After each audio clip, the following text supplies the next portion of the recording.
It is the most iconic and enduring of Jewish celebrations. The Passover Seder is something almost all Jews embrace, even those who don't observe much else during the rest of the year.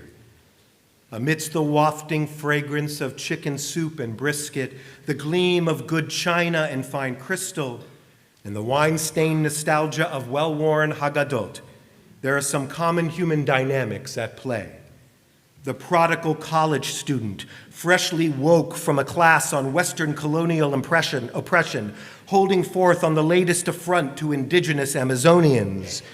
The grandparent who can finally seize upon the undivided attention of their grandchildren to help set up an iPhone.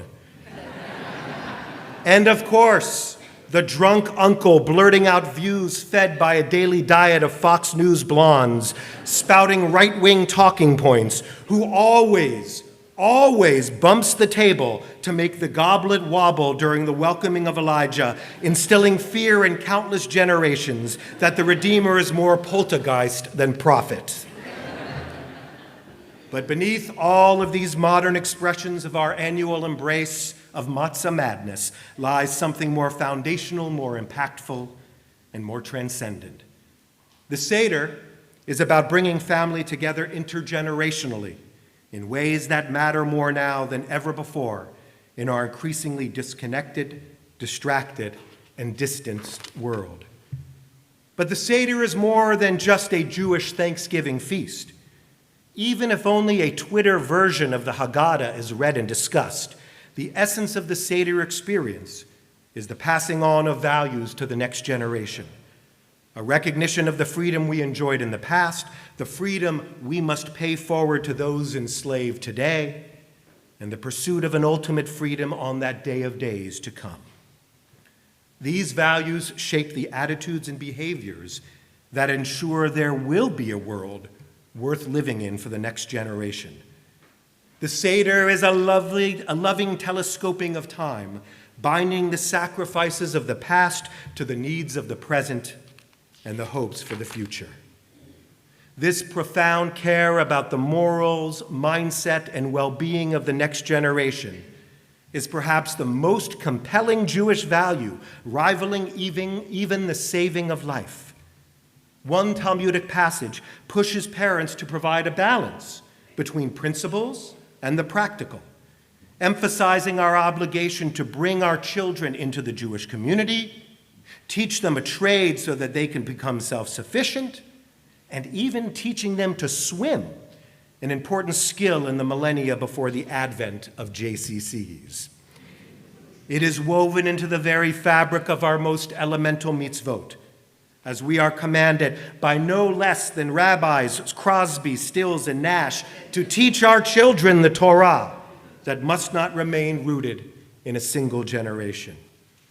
Nearly the entire book of Deuteronomy contains Moses' ultimate advice to our ancestors before they go into the Promised Land, culminating in two words, chazak ve'ematz, be strong and of good courage, timeless wisdom for a life of ups and downs.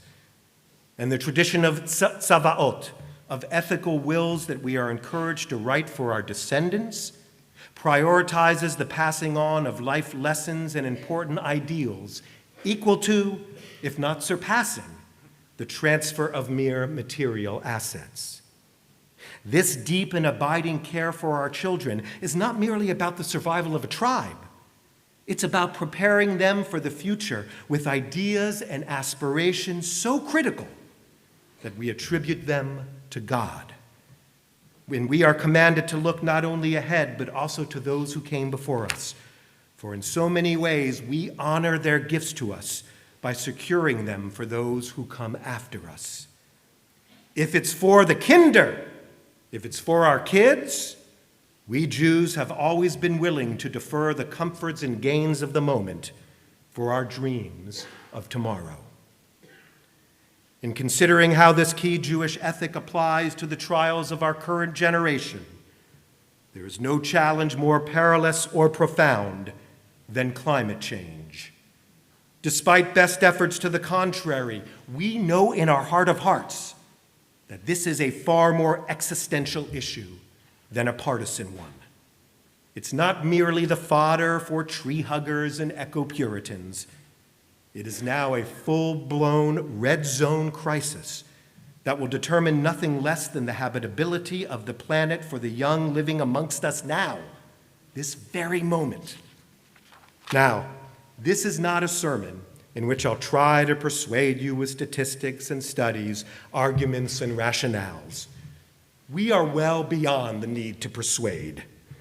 The case is closed for the vast majority of the global population that is living through these dramatic changes, save for those enthralled to the fossil fuel industry and one of the two parties in our government. If this summer's funeral for vanished Icelandic glaciers and the Holocaust incinerating Brazilian rainforests isn't convincing enough, try to remember the last few summers of mud-colored ashen air, rendering our beautiful region akin to downtown Beijing during rush hour. More critical than even the settled science and proven facts is what we will do about it. Are we the frog, content with being boiled alive because the rise in pot temperature is too gradual? Or are we obligated as Jews, let alone as human beings, to act not merely for ourselves, but for our children and grandchildren, those we can hug and kiss today, and those who will remember us for good or ill in the years to come? Stanford psychology professor Jamil Zaki sees the greatest challenge to action in the face of looming danger as a want of empathy, a quality in desperately short supply these days. His research finds that we are hardwired for short-term concern, caring most for those around us in real time, as we did when we were clustered in hunter-gatherer tribes.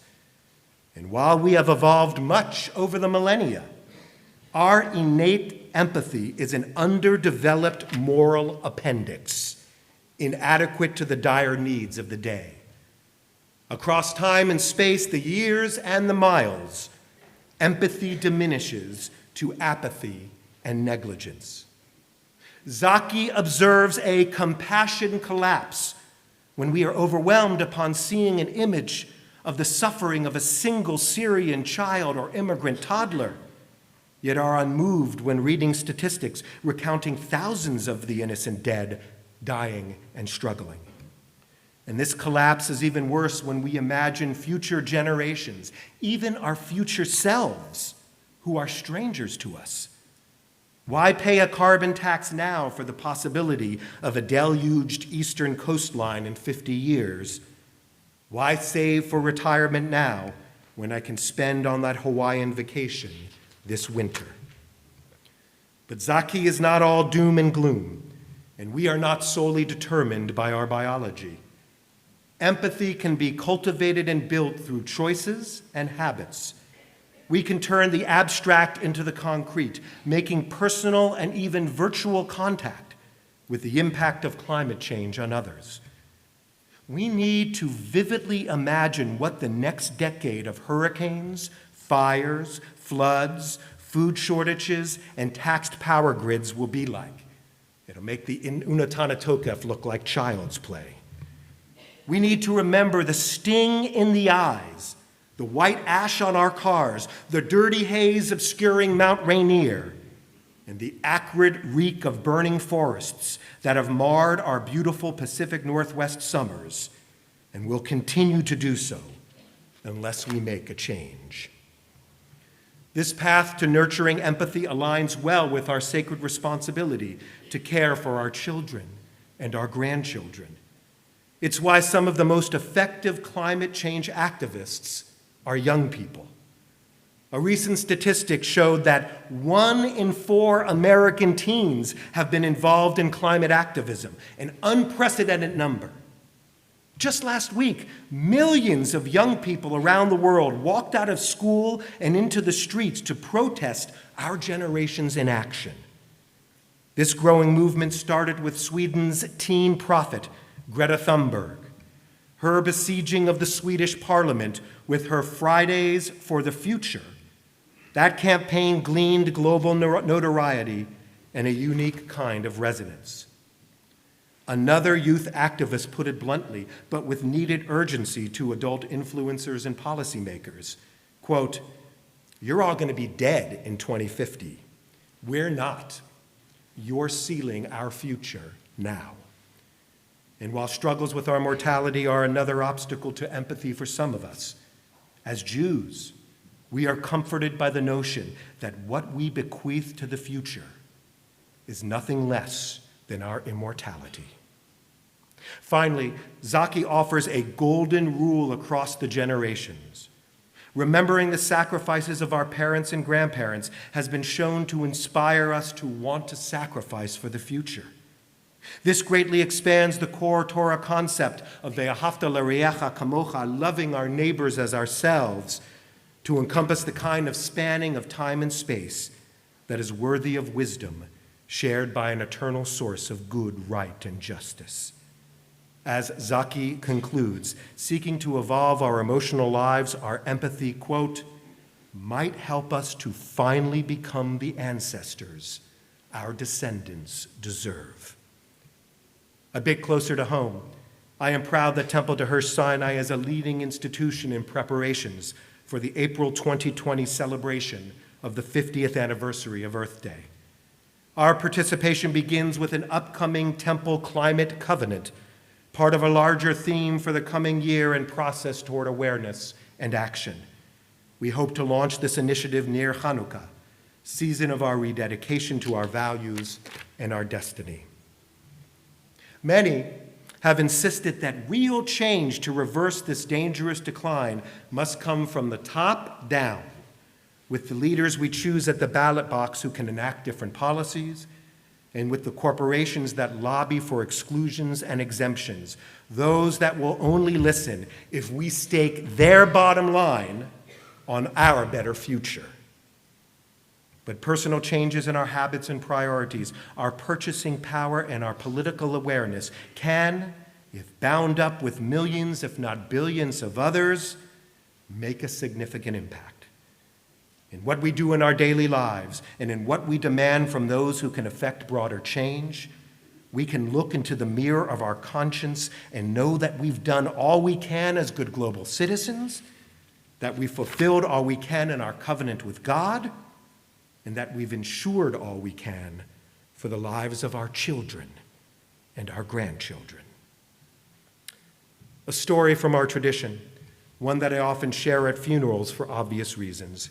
It speaks to this moment, its call for change, and our ability to rise to meet that need. A king once traveled a road on his way to battle. He saw a very old man hunched over on the side of the road. The king was curious, and so he stopped to speak to the man. He asked the man what he was doing. The man replied, "I am planting a fig tree." The king was amazed. Didn't the old man know that fig trees took 3 years to grow and blossom and put forth edible fruit? "Why," asked the king, "would you plant a tree that will not bear fruit in your lifetime?" The man replied, "My grandfather planted for my father for me, and I plant not for myself, but for those who come after me." The king shook his head and went along his way.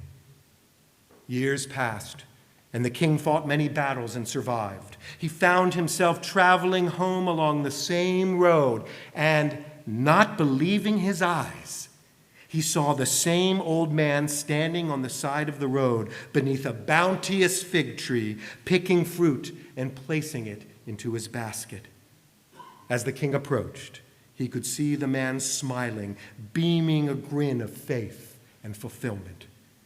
The king rewarded the man for his commitment to family and to the future by filling the fruit basket with gold pieces. May this new year bear the fruits of our renewed awareness, our inspired action, and our successful pursuit of a world worthy of the pride we have in our children, the care and commitment we offer to meet urgent need, and the faith we have to make real a divine vision whose fulfillment lies in the will of our hearts and the work of our hands.